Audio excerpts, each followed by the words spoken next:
आईसारखी या जगात प्रेममूर्ती नाही.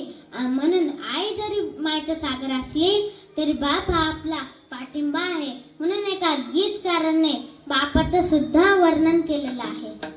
आई समजा रुक्मिणी माता, बापात विठ्ठल पहावा, या दोन दैवता पोटी पुन्हा पुन्हा मी जन्म घ्यावा. जपा त्यांना त्यांच्या म्हातारपणी बाप माझा वेदनांचा धनी.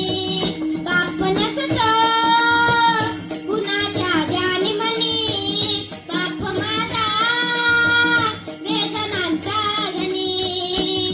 आई तव्यावरची भाकरी, बाप तव्यावरचं परीता, भाकरी करपून ये म्हणून चटके खाई माझा पिता. वेदना किती जरी झाल्या तो कुणाला सांगत नाही, फक्त गरजा परिवाराच्या तो पूर्ण करत राही. दुःख लपवून हसतो वरवरणी बाप माझा वेदनांचा धनी. बाप नसतो कुणाच्या ध्यानी मनी, बाप माझा वेदनांचा धनी.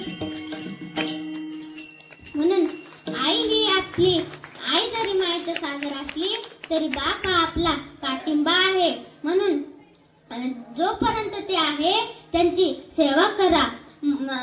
आणि ज्यांना आई नाही त्यांना विचारा आईची किंमत काय आहे, आणि ज्यांना वडील नाही त्यांना विचारा वडिलांची किंमत काय आहे.